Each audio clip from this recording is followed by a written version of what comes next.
Bonsoir à toutes et à tous et bienvenue à cette nouvelle édition de Direct. Le président Abdel Fattah el-Sisi a souligné la nécessité d'intensifier les efforts internationaux pour mettre fin à la guerre à Gaza et pour mettre un terme à la tragédie humanitaire que vivent actuellement la population de la bande de Gaza, mais aussi pour éviter l'expansion du conflit dans la région. Je vous rappelle que le président Sisi a tenu une réunion aujourd'hui avec une délégation du Congrès américain, des partis démocrates et républicains dirigés par le sénateur républicain le sénateur Jerry Moran, membre de la commission des crédits du Sénat, en présence du chef du service des renseignements, Abbas Kamel.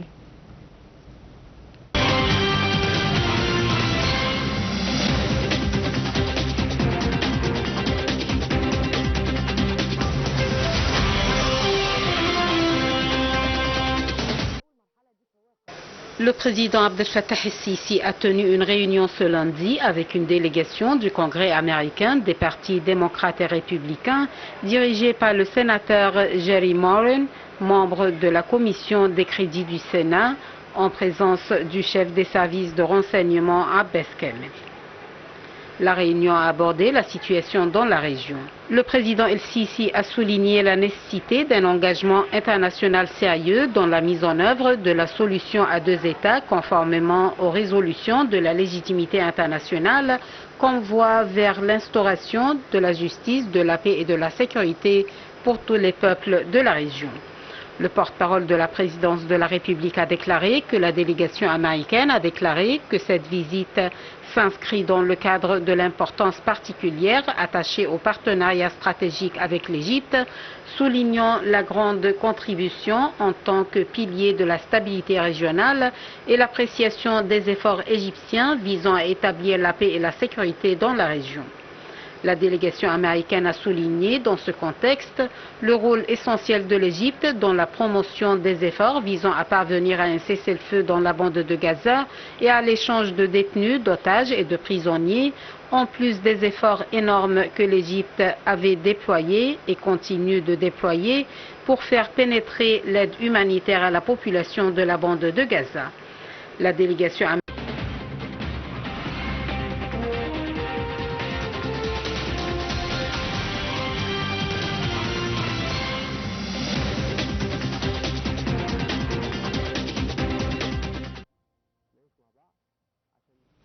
Eh bien, l'armée égyptienne a annoncé aujourd'hui l'ouverture d'une enquête concernant la mort d'un garde frontière dans des tirs à la zone frontalière de Rafah entre l'Égypte et la bande de Gaza palestinienne. Les forces armées égyptiennes, via les autorités compétentes, enquêtent sur des tirs à la zone frontalière de Rafah ayant entraîné la mort d'un des gardes, selon un communiqué publié par le porte-parole de l'armée égyptienne.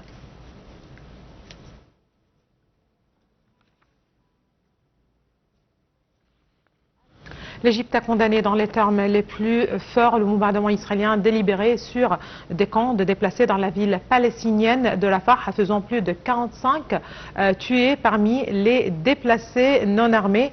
Dans un communiqué du ministère des Affaires étrangères, l'Égypte a dénoncé ouvertement et vertement cette nouvelle violation des dispositions du droit international humanitaire et des clauses du 4e accord de Genève de l'armée, ou plutôt de l'année 1949, sur la protection des civils en temps de guerre.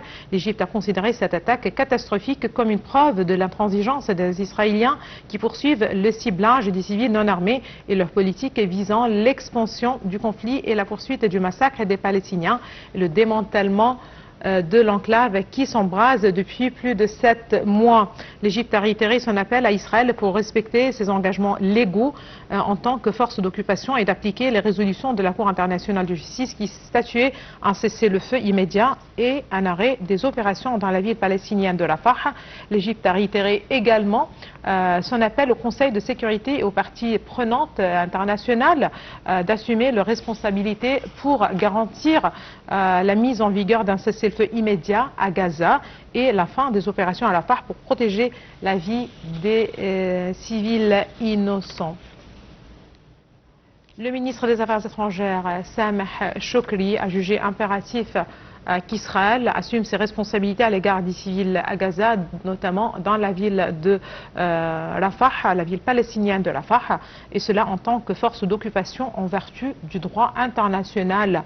Le chef de la diplomatie égyptienne a fait cette déclaration lors de sa rencontre avec Oliver Varelli, commissaire de l'Union européenne pour la politique de voisinage et d'expansion à Bruxelles, et ce en marge de sa participation à la réunion du Conseil des affaires étrangères de l'Union européenne. Choukri a souligné le rejet catégorique de l'Égypte de toute tentative israélienne visant à entraver l'accès de l'aide humanitaire dans l'enclave palestinienne en contrôlant le point de passage de Rafah du côté palestinien. De son côté, le commissaire européen a affirmé que l'Union européenne n'épargnait aucun effort pour contenir la crise dans l'enclave palestinienne et assurer l'acheminement de l'aide aux Gazaouis souffrant et menacés de famine.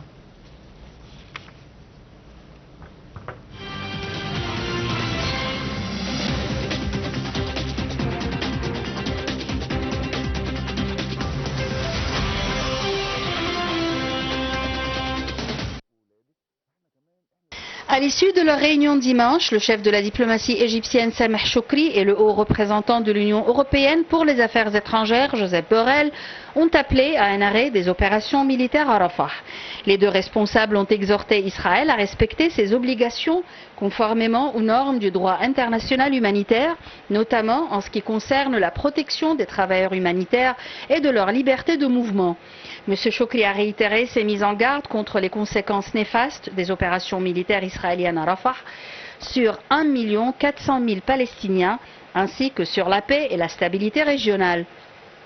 Il a souligné que l'Égypte rejetait tout contrôle israélien sur les postes frontières avec la bande de Gaza, soulignant également qu'Israël utilise ce contrôle comme un outil pour renforcer le siège imposé sur Gaza, affamer son peuple et faire de l'enclave une zone inhabitable.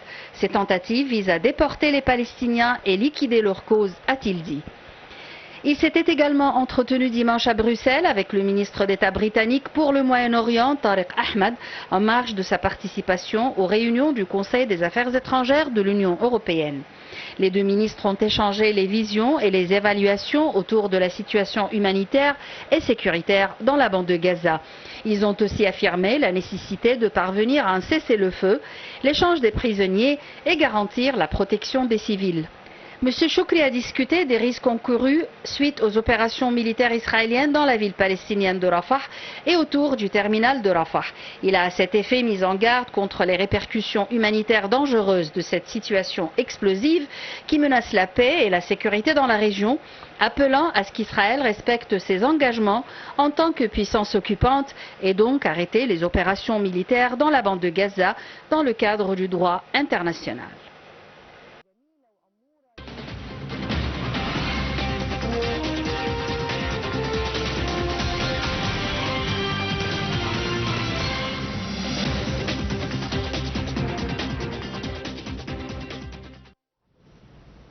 Eh bien, pour plus de précisions sur ce dossier, nous avons le plaisir d'avoir avec nous en ligne en direct Monsieur l'ambassadeur Medhat El-Mili, ancien ministre adjoint aux Affaires étrangères. Bonsoir Monsieur l'ambassadeur.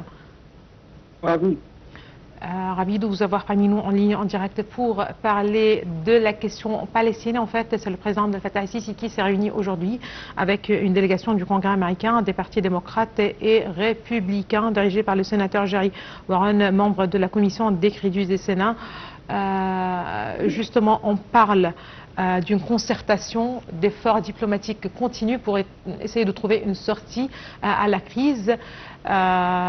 Aussi, le chef de la diplomatie se trouve actuellement à Bruxelles, après Paris. Des réunions ont lieu à Bruxelles, encore une fois, pour essayer de calmer la situation, parvenir peut-être à une trêve, essayer de garantir l'acheminement ou assurer l'acheminement de l'aide humanitaire. Pourtant, on trouve que sur place, sur le terrain, la situation s'enflamme de plus en plus. Comment voyez-vous la situation actuelle?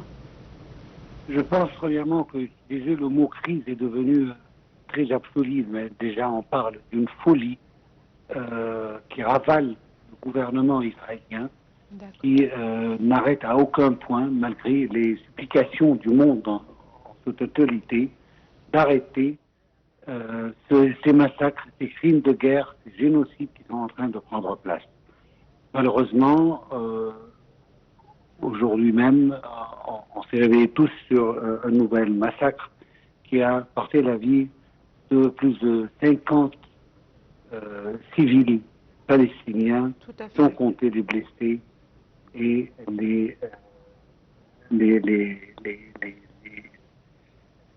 pardonnez-moi, mais la situation est devenue vraiment Il n'y a pas de mots, voilà, qui expriment... Exactement.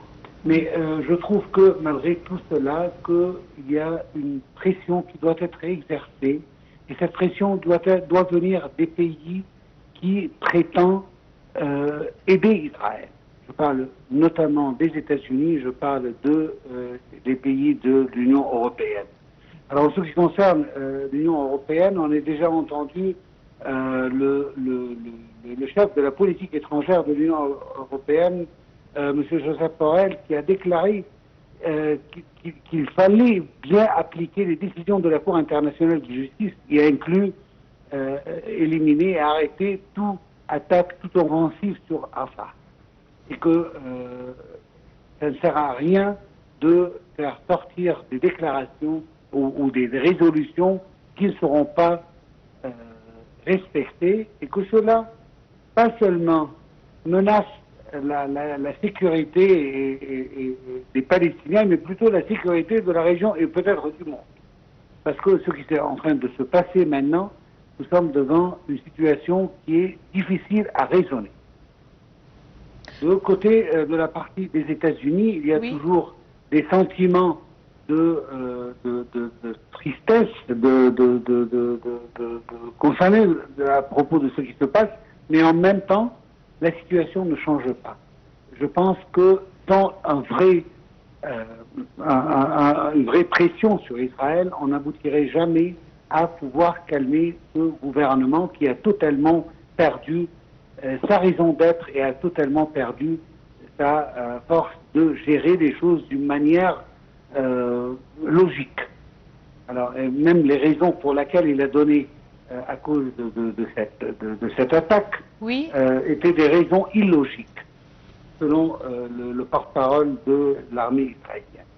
Alors maintenant, qu'est-ce qu'il va falloir faire? L'Égypte, de son côté, et c'est ce qu'on doit continuer à faire, c'est de parler à tous les responsables, tous les supporters, tous les souteneurs d'Israël, que si vraiment ils cherchent à garder cet État tel qu'il est, alors on doit l'arrêter de ces crimes qu'il est en train de commettre.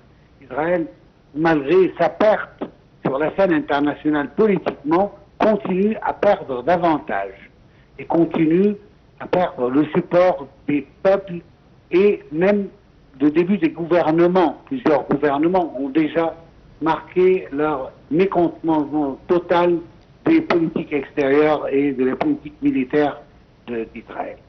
Cela dit, on attend qu'il y a vraiment une force majeure qui peut menacer Israël, que si cela n'arrête pas, il doit avoir des réplications directes sur l'État hébreu. Sans cela, je crains qu'il n'y a vraiment aucune solution, que Israël va continuer avec son génocide tant qu'on ne l'arrête pas. La question, c'est pas maintenant la réaction israélienne, mais c'est plutôt la réaction mondiale pour vraiment arrêter Israël de continuer dans cette folie, comme j'ai déjà dit au début. Très bien, monsieur l'ambassadeur, ça c'est un mot clé. Vous venez justement de préciser que ceci ne va pas prendre fin, qu'on ne va pas sortir de cette crise sans qu'il y ait un moyen d'arrêter Israël. Tout à l'heure, vous avez aussi parlé de pression. Depuis, ça fait 7 mois, on parle de solutions diplomatiques, on parle d'initiatives, on parle d'une certaine pression. Il y a aussi la population mondiale qui s'élèvent aujourd'hui et qui se révoltent contre la politique d'Israël. Mais sur le terrain, les choses se compliquent davantage et la situation catastrophique s'empire. Aujourd'hui, lorsque vous parlez de pression et lorsque vous parlez de la nécessité d'arrêter, qu'il est temps d'arrêter Israël, il y a la décision de la Cour internationale de justice, d'un côté, qui peut ne pas être contraignante ou qu'on ne peut pas mettre en application sans l'aval ou qu'il y ait justement un certain engagement de la part du Conseil de sécurité avec un veto américain. Aujourd'hui, qu'est-ce qui pourrait arrêter Israël, ne serait-ce que les États-Unis? Je pense que les États-Unis, si elles veulent vraiment mettre en vigueur les décisions prises, que ce soit par la Cour internationale de justice ou la Cour pénale internationale contre les perpétrateurs de ces crimes-là, et je parle du Premier ministre israélien et son ministre de Défense, qui n'ont qu'un seul but, selon ce qu'on est en train de voir maintenant devant nous. Il n'y a pas d'explication à montrer. Il y a un nettoyage ethnique qui est en train de s'effectuer d'une manière claire, parce que cela permettra à Israël d'éviter les sanctions internationales. Parce que si on fait un nettoyage ethnique, il n'y aura plus de Palestiniens, ce qu'ils sont en train d'essayer de faire actuellement. La situation d'un état d'apartheid. Comment est-ce qu'il y aura apartheid s'il n'y aura plus de Palestiniens? Alors, il vaut mieux d'en finir de ces Palestiniens une fois pour toutes, et ce qu'ils sont en train de faire. Une région qui était déclarée par les États israéliens responsables que ce sont une région et une zone sécurisée, et malgré tout, ils frappent dans ces régions sécurisées pour faire plus de dégâts et faire plus de morts, plus de martyrs parmi les Palestiniens. On a tous vu les enfants décapités, les femmes mortes. Tout ça, on voit ça devant nos propres yeux. On n'a pas besoin d'évidence. Les évidences sont là, les preuves sont là, mais ce qui manque, c'est une décision certes, claire, de la part du seul État du monde qui peut vraiment influencer la décision israélienne. Et je parle ici du président Biden et de son administration. La question des politiques internes des États-Unis ne peut pas être la raison pour laquelle on laisse Israël ou la folie du gouvernement israélien continuer.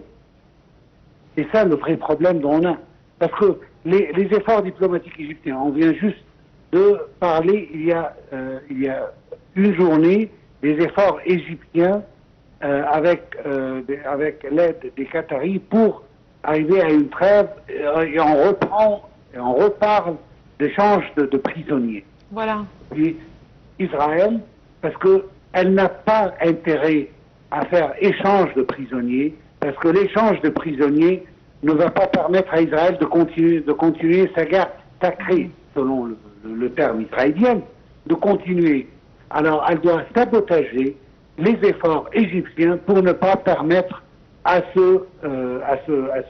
cet échange de prisonniers de prendre place, à cette trêve de prendre place. C'est vrai qu'à chaque fois qu'on parle d'une percée dans les négociations, lorsque ces négociations prenaient place, à chaque fois qu'on parle de percée, qu'on s'approche de parvenir à un certain accord, lorsqu'on parle d'échange d'otages et de prisonniers, mais aussi d'une trêve, même pas un cessez-le-feu, que ce soit un cessez-le-feu ou même une trêve, lorsque ça s'approche justement, on trouve que le tout revient au point mort, et comme ces négociations n'ont pas pris place dès le départ. Exactement. Mais je veux dire aussi qu'il y a un changement qui n'est pas encore traduit sur terre en fait. Je veux dire que, par exemple, j'ai évoqué la déclaration de son Excellence, Monsieur Joseph Borrell, en ce qui concerne la position, il représente la position européenne. Tout à fait. Qui, je me souviens très bien, il avait parlé du droit israélien de se défendre. Maintenant, Joseph Borrell, il parle d'une manière très claire, lui, le responsable de la politique étrangère de l'Union européenne, il a bien dit que ça ne sert à rien d'avoir des résolutions qui ne seront pas appliquées. Cela veut dire que les décisions, et il a même ajouté que les décisions de la Cour internationale de justice doivent être appliquées. Cela veut dire qu'il y a un changement de politique ou bien de vue, de pensée européenne envers Israël, mais cela n'est pas encore traduit sur terre. Malheureusement, on est en train de perdre des vies en attendant que les situations deviennent plus concrétisées. Parce que jusqu'à maintenant, on ne voit pas une traduction claire que dans quelques pays, mais pas dans l'ensemble des pays européens. Et je pense qu'après ce massacre, on va voir d'autres positions européennes qui vont se clarifier, qui vont se manifester d'une manière plus claire en supportant le droit des Palestiniens à vivre vis-à-vis le droit d'Israël de se défendre, parce que ce droit n'existe plus. Israël, depuis le début, malheureusement, n'avait pas le droit de se défendre, parce qu'on n'a pas le droit, selon le droit international, de se défendre dans les terres occupées du même pays. Israël n'a pas le droit de se défendre contre les Palestiniens dans les terres palestiniennes. Ça, c'est une règle qui est déjà décidée depuis 2014 devant la Cour internationale de justice, qui a tranché qu'il n'y a pas de droit de se défendre dans les pays occupés. Voilà, tout à fait. Monsieur l'ambassadeur, justement, avant de terminer, j'aimerais bien m'arrêter là, lorsque vous avez parlé d'un changement dans la politique européenne, même si ce n'est pas encore concret, ou si ça n'a pas encore été traduit concrètement par des positions encore plus tranchantes. C'est intéressant, puisque vous avez mentionné de rappeler qu'il y a quelques jours, trois grands pays européens, à savoir l'Espagne, l'Irlande et la Norvège, ont décidé de reconnaître l'État de Palestine. Ça, c'est un changement qui entre certainement dans le cadre de ce changement de la politique européenne vis-à-vis de la situation. Est-ce que c'est correct? Exactement. Et on verra d'autres pays. Je ne veux pas citer de nom de pays, mais je sais que déjà il y a des pays qui sont en train de se préparer pour reconnaître l'indépendance de l'État palestinien, de reconnaître le droit indéniable du peuple palestinien à son autodétermination. Cela va se faire bientôt. Les choses changent. Notre problème, c'est pas qu'on n'a pas le droit. Notre problème, c'est pas que les Palestiniens n'ont pas le droit. Notre problème, c'est la perte de vie qu'on attend jusqu'à pouvoir arriver à cela. Les Palestiniens sont en train de se mettre debout et d'essayer de résister les massacres dont ils subissent, mais en même temps, on ne peut pas attendre encore la continuation d'un génocide. Si le monde a une conscience, on doit arrêter Israël pour l'intérêt d'Israël avant l'intérêt des Palestiniens. Ce qui se passe, c'est totalement contre l'intérêt des Palestiniens, des Israéliens. Merci beaucoup à vous, monsieur l'ambassadeur Medhat El-Milig, ancien ministre adjoint aux Affaires étrangères. Merci beaucoup de vos précisions. Là, on change de dossier pour parler de l'Afrique, qui célèbre ces jours-ci l'anniversaire de la création de l'Union africaine. Je rappelle que le 25 mai marque la journée de l'Afrique. C'est la date qui marque en fait la création de l'organisation de l'Union africaine.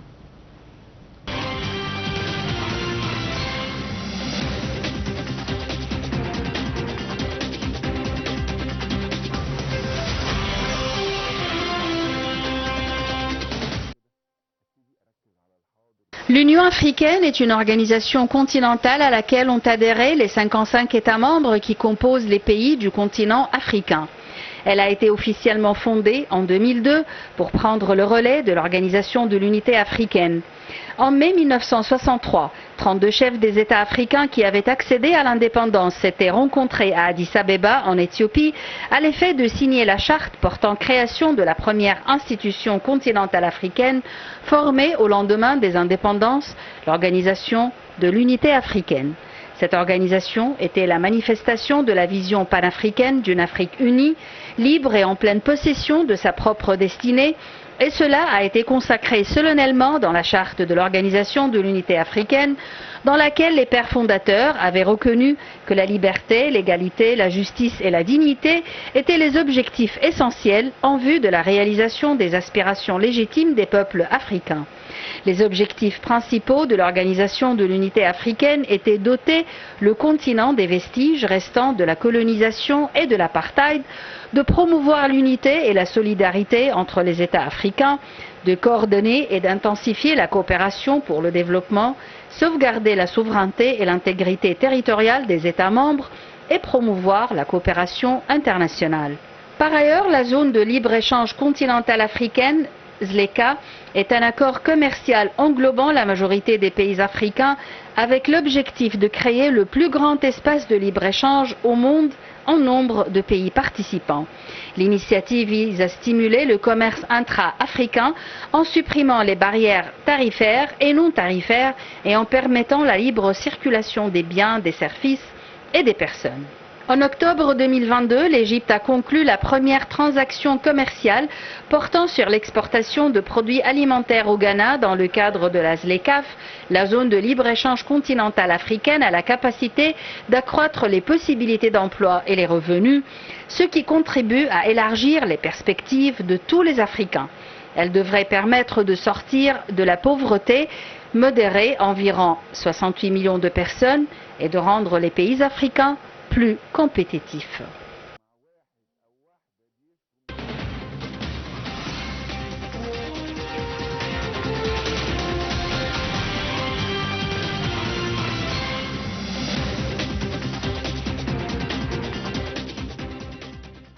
Là, on reste avec l'Afrique, mais cette fois-ci pour parler des défis qu'affronte l'Afrique, dont les défis concernant l'eau.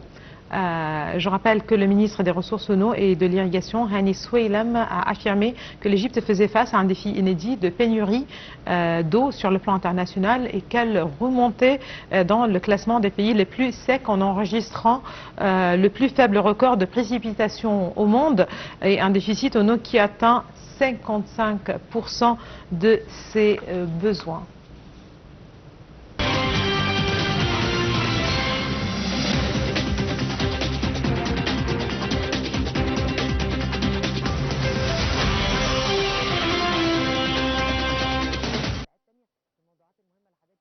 Le 10e Forum mondial de l'eau, tenu à Bali en Indonésie du 18 au 25 mai, a clôturé samedi ses travaux. Il avait pour thème « L'eau pour une prospérité partagée ». Il s'agit d'une plateforme unique où la communauté de l'eau et les décideurs politiques peuvent collaborer et progresser sur le long terme pour les défis globaux de l'eau. Plus de 60 000 participants venus de 160 pays ont assisté pour échanger et débattre sur la gestion des ressources en eau, bien commun fortement impacté par les changements climatiques sur tous les continents. La cérémonie de clôture a été marquée par l'adoption d'un programme qui soutient la gestion des bassins fluviaux pour atteindre les objectifs de développement durable. Ce programme comprend des mesures de collaboration internationale telles que l'initiative des bassins jumeaux qui vise à renforcer l'échange d'expériences entre les organisations mondiales œuvrant dans le domaine de la gestion intégrée des ressources en eau au niveau des bassins fluviaux nationaux et transnationaux.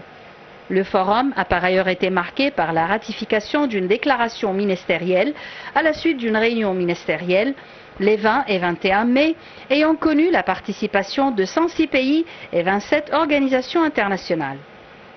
La déclaration prévoit l'institution d'une journée mondiale des lacs, la création d'un centre d'excellence pour l'eau et la résilience climatique et la promotion d'une gestion intégrée des ressources en eau sur les petites îles. Dans son discours prononcé au nom du président Abdel Fattah el-Sisi lors de la séance principale du 10e Forum mondial de l'eau, le ministre de l'Irrigation, Hani Soueilem, a affirmé que l'Égypte faisait face à un défi inédit de pénurie d'eau sur le plan international et qu'elle remontait dans le classement des pays les plus secs. L'Égypte a enregistré le plus faible record de précipitations au monde et un déficit en eau qui atteint 55% de ses besoins. Souelam a indiqué que le forum figurait parmi les plateformes internationales les plus importantes en matière d'eau et que l'évolution rapide ainsi que les enjeux du changement climatique avaient accru les pressions sur les ressources en eau disponibles et entraîné donc des stades critiques de diminution des ressources en eau par habitant et l'aggravation de la crise du manque d'eau dans divers pays du monde.